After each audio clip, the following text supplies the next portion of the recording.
Queremos desejar mais uma vez uma boa tarde a todos. E que estejamos com nossos corações abertos para podermos estudar e identificar em nós mesmos como aceitamos o convite dessa parábola das bodas. Jesus conta essa parábola para nos explicar como podemos recusar ou podemos aceitar e o que significa essa parábola para nós. Para que possamos entender o que Jesus quis nos dizer,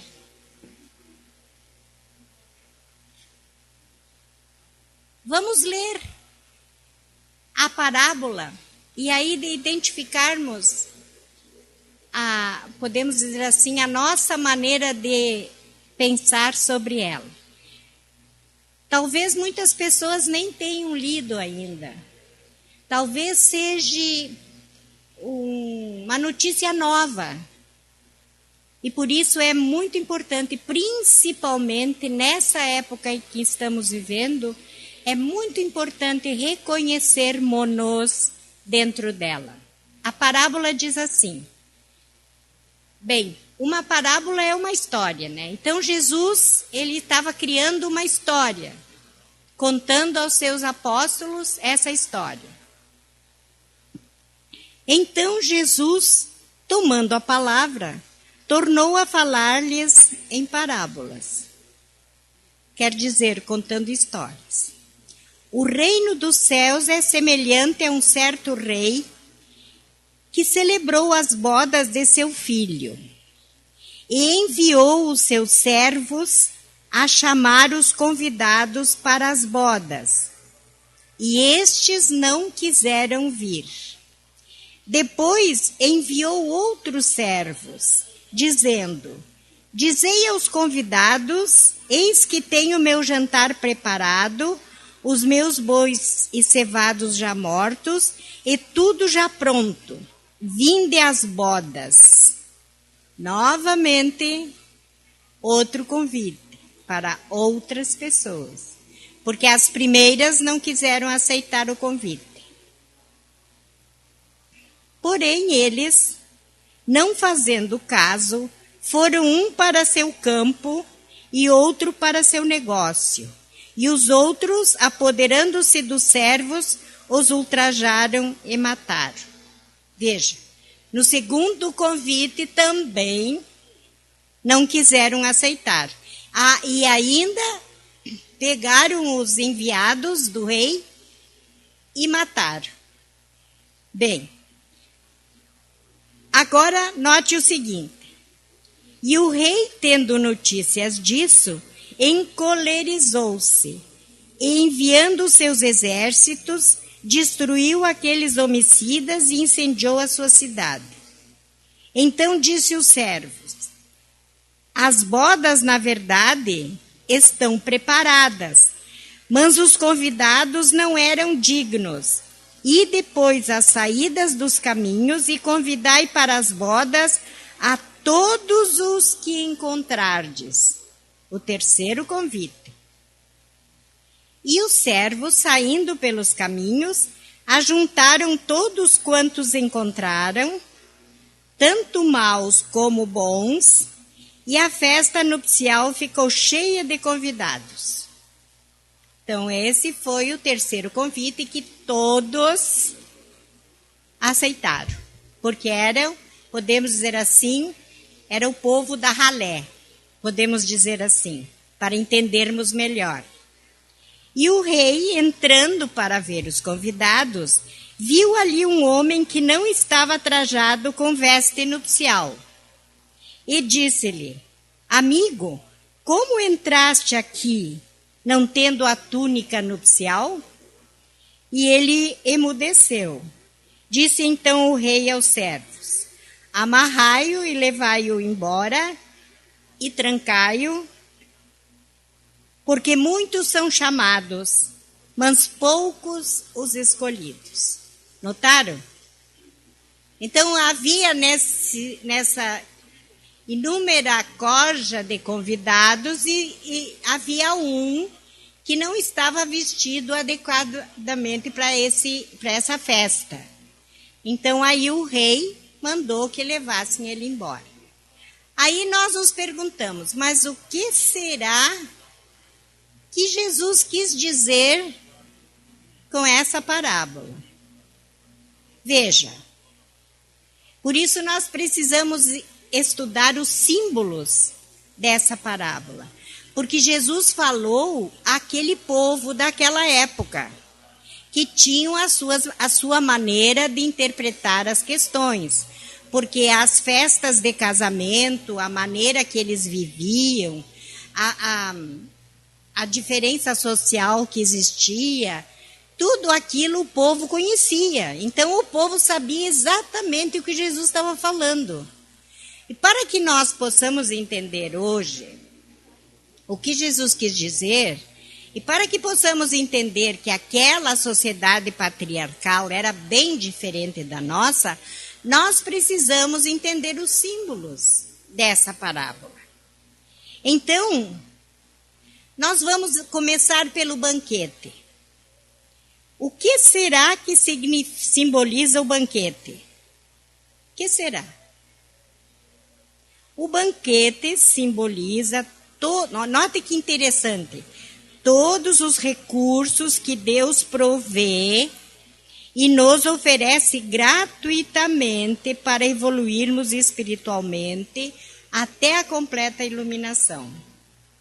Então, o que é realmente o banquete? São os recursos que Deus provê, repetindo para ênfase, os recursos que Deus provê para que nós possamos aceitar esse convite. O filho do rei é Jesus.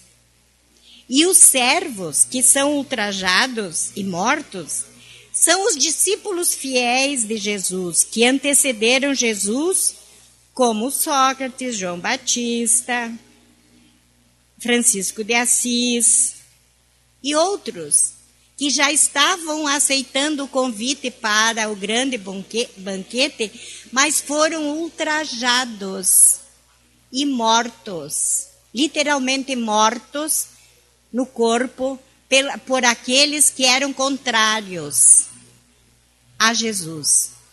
Nós vimos isso na história, não é?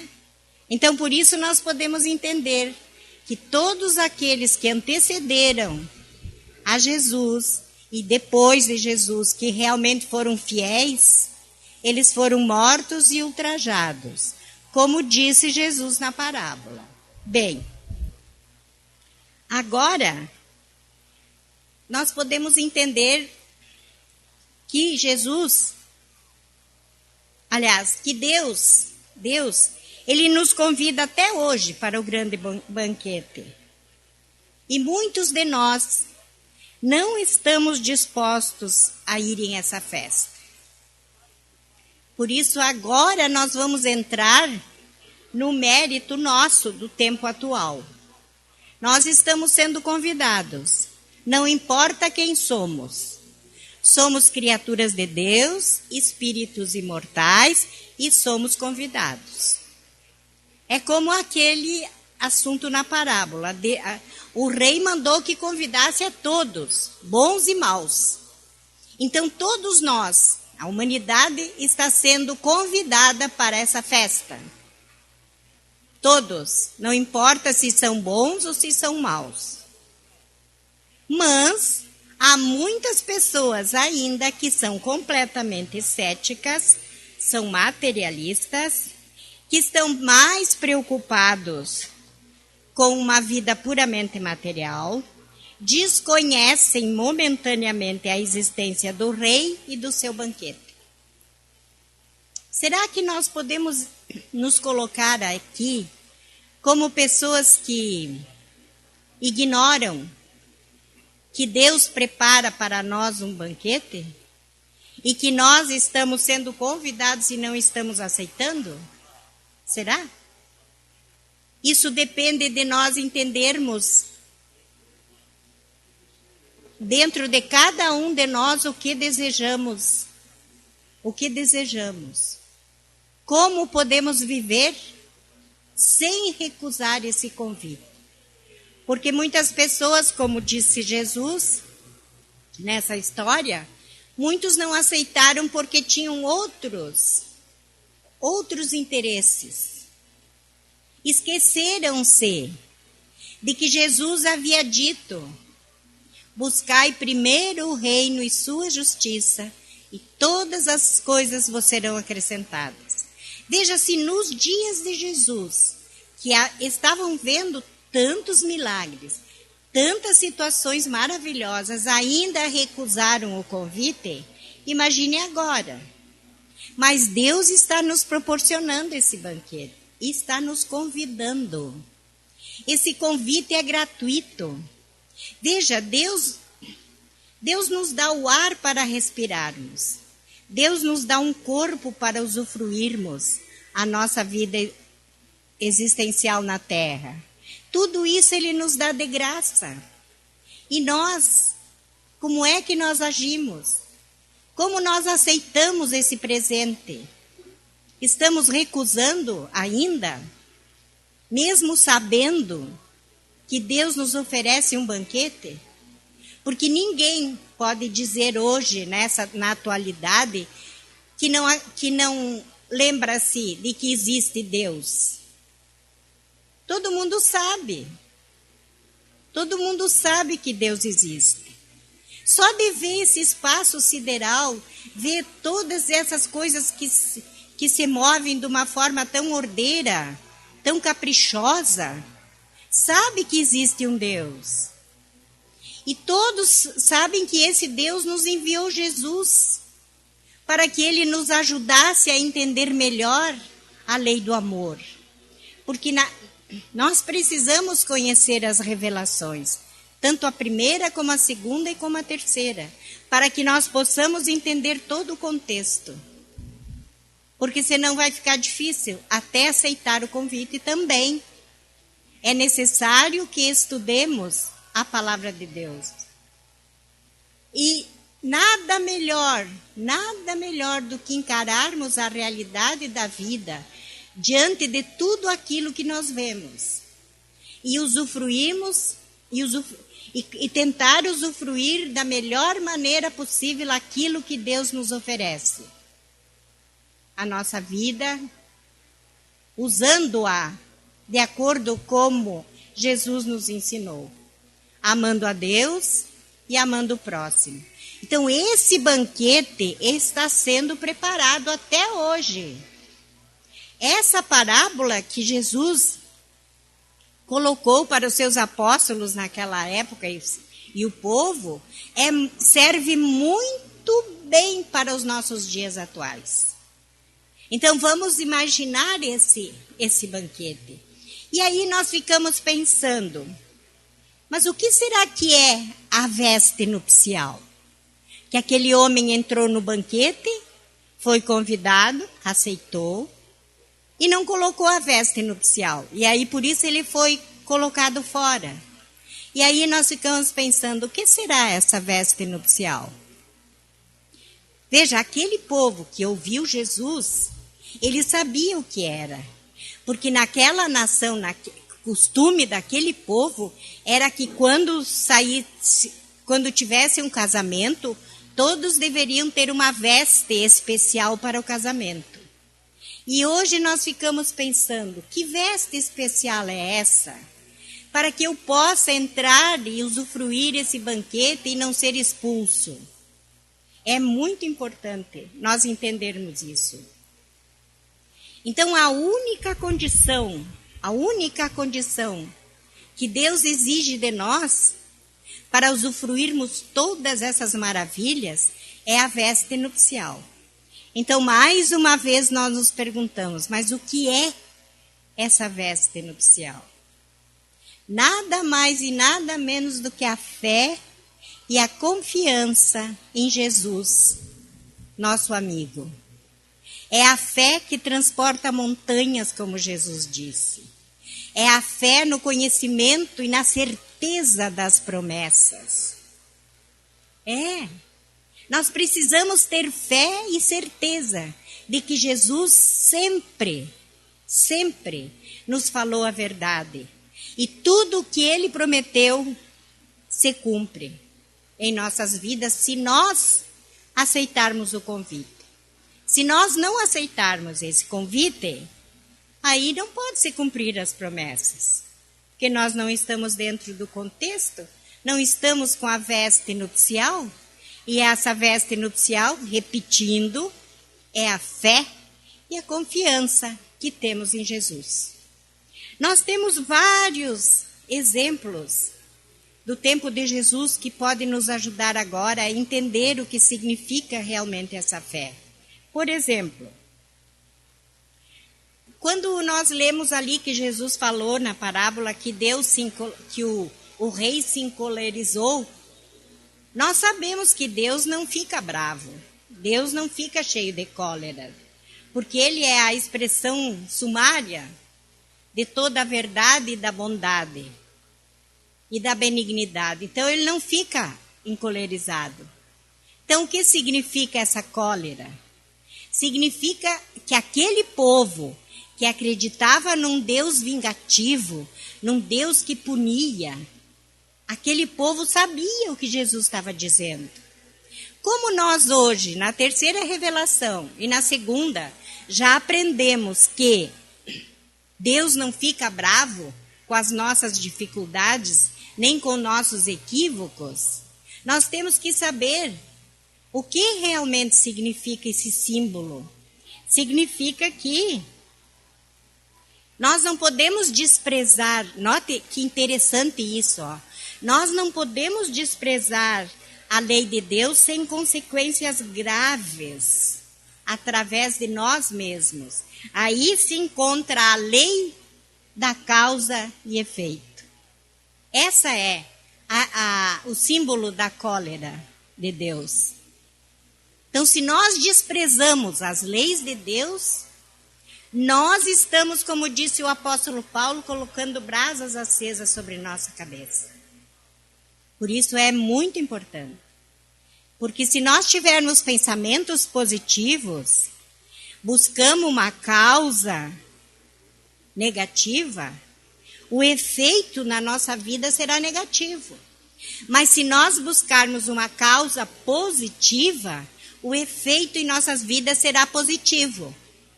Veja que maravilha. Por isso nós podemos dizer sem medo de errar que somos donos do nosso próprio destino. Nós somos felizes se quisermos e seremos infelizes se quisermos. Tudo depende de como encaramos a verdade de Deus. Nós temos um exemplo que pode nos consolar bastante com relação à fé e o conhecimento. Numa determinada ocasião, chegou até Jesus um homem que estava com o filho muito doente. E ele pediu a Jesus que curasse o filho dele. E Jesus perguntou a esse homem: tu tens fé? Tens confiança? Realmente tu tens fé? Ele disse para Jesus: eu tenho, mas me ajude, mestre, a livrar-me da minha insegurança. Veja, ele não afirmou com orgulho que ele tinha fé. Ele disse que tinha uma fé relativa, mas que precisava de Jesus para se autoafirmar na fé que ele dizia possuir. E assim somos nós. Nós precisamos de Jesus mais do que nunca agora para autoafirmarmos-nos na nossa fé. Porque nós precisamos ter confiança nele, acreditarmos nas promessas, para podermos vestir a veste nupcial e assim entrarmos no banquete sem sermos escorraçados, hipoteticamente falando.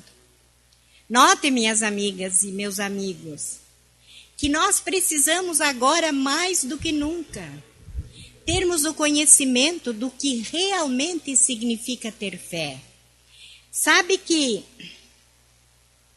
o discípulo Tiago, uma determinada ocasião, ele disse: tu tens fé, eu tenho obras. Mostre-me a tua fé e eu te mostrarei as minhas obras. O que significa isso? Significa que a fé sem obras é morta, não existe, não vale. Nós precisamos ter obras que correspondem à nossa fé.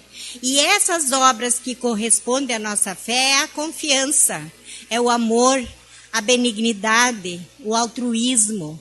A confiança de que realmente, se fizermos o bem, receberemos o bem. Então aí a nossa condição é positiva. E é muito difícil para nós amar a Deus sobre todas as coisas e o próximo como a nós mesmos? Será que é tão difícil? Às vezes é. Quantas vezes, amigos, nós sentimos dentro do nosso coração o desejo de vingança? Quantas vezes nós sentimos a mágoa crescer dentro de nós ao ponto de nós nos enfermar? Quantas vezes nós sentimos também dentro do nosso coração a falta de confiança nas promessas, principalmente quando Jesus diz: eu vim para que tenhais vida, vida em abundância.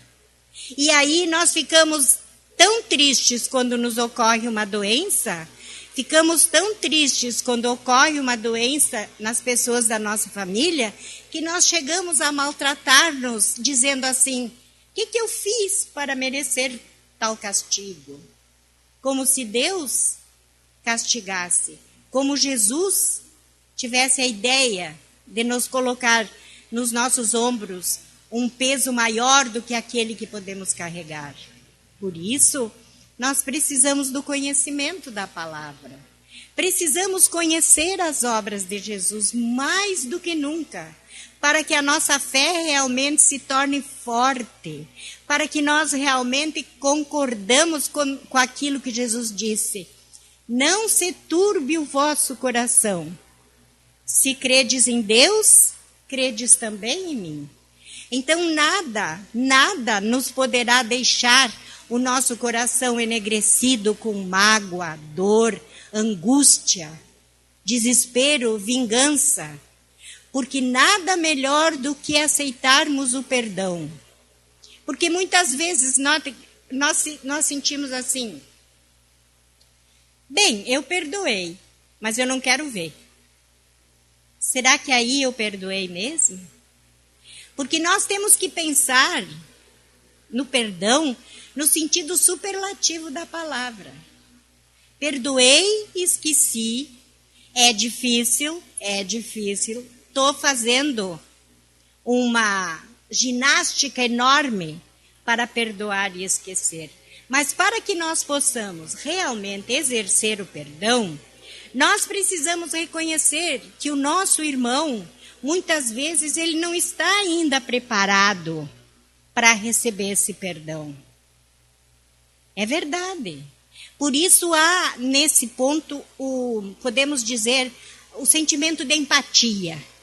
Vamos nos colocar no lugar do nosso irmão, entender que ele ainda não está preparado para receber nosso perdão, mas nós o perdoamos assim mesmo. Porque perdoando o nosso irmão não significa que nós precisamos abraçá-lo, beijá-lo, sorrir. Não, o nosso perdão tem que vir daqui de dentro primeiro. Quer dizer que nós não sentiremos mais nada nocivo com relação às pessoas. Nós amamos e pronto. E vamos reconhecer se muitas vezes esse nosso irmão não está ainda preparado para receber nosso perdão. Porque nós também, será que estamos preparados para receber o perdão daquele com quem nos ofendeu? Será? Vamos pensar nisso. Será que nós já aprendemos a nos preparar para receber o perdão? É muito importante, porque essa passagem do homem, quando foi pedir a Jesus a cura do seu filho, ela muitas vezes envolve a nós também. Porque quantas vezes nós dissemos: eu tenho fé, mas me ajude a entender aquilo que a minha insatisfação, aquilo que eu ainda não entendo. Por isso é necessário um trabalho todo especial. E esse trabalho é realmente ajudarmos-nos uns aos outros. Assim, se eu encontrei o caminho, eu vou pegar na mão do meu irmão e vou dizer, vamos junto que nós vamos encontrar outros e encontrar o caminho. Porque a porta é estreita, nós sabemos. Meu Deus, quantas vezes nós ouvimos falar nisso. A porta é estreita, que é muito difícil. Mas nada que se compare à glória de exercermos-nos, como nos banquetear nesse banquete. Veja que maravilha, nada pode ser tão difícil ao ponto de recusarmos esse convite. Por isso vamos marchar todos como soldados da fé, hipoteticamente falando, levando dentro de nós a cruz do Cristo, mas não olhando para essa cruz com Jesus ali martirizado. Não. Vamos olhar para essa cruz como nosso dever de cristão, de carregarmos as penas que nós mesmos criamos. Porque a lei da causa e efeito, da ação e reação, nós mesmos criamos em nós. Nós somos senhores do nosso destino. E Jesus está aqui para nos amparar. Porque ele disse, eu sou o caminho, a verdade e a vida.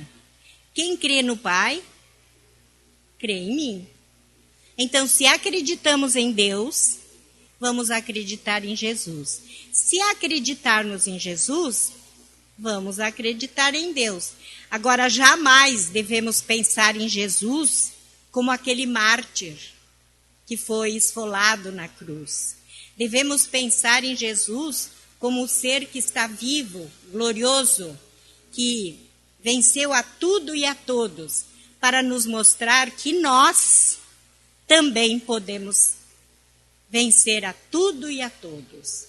Vamos analisar a nossa vida, meus irmãos, vamos pensar naquilo que é mais importante para nós e vamos nos ajudar a entendermos melhor e vestir essa veste nupcial para aceitarmos esse banquete tão maravilhoso que Deus está a nos oferecer por meio de Jesus.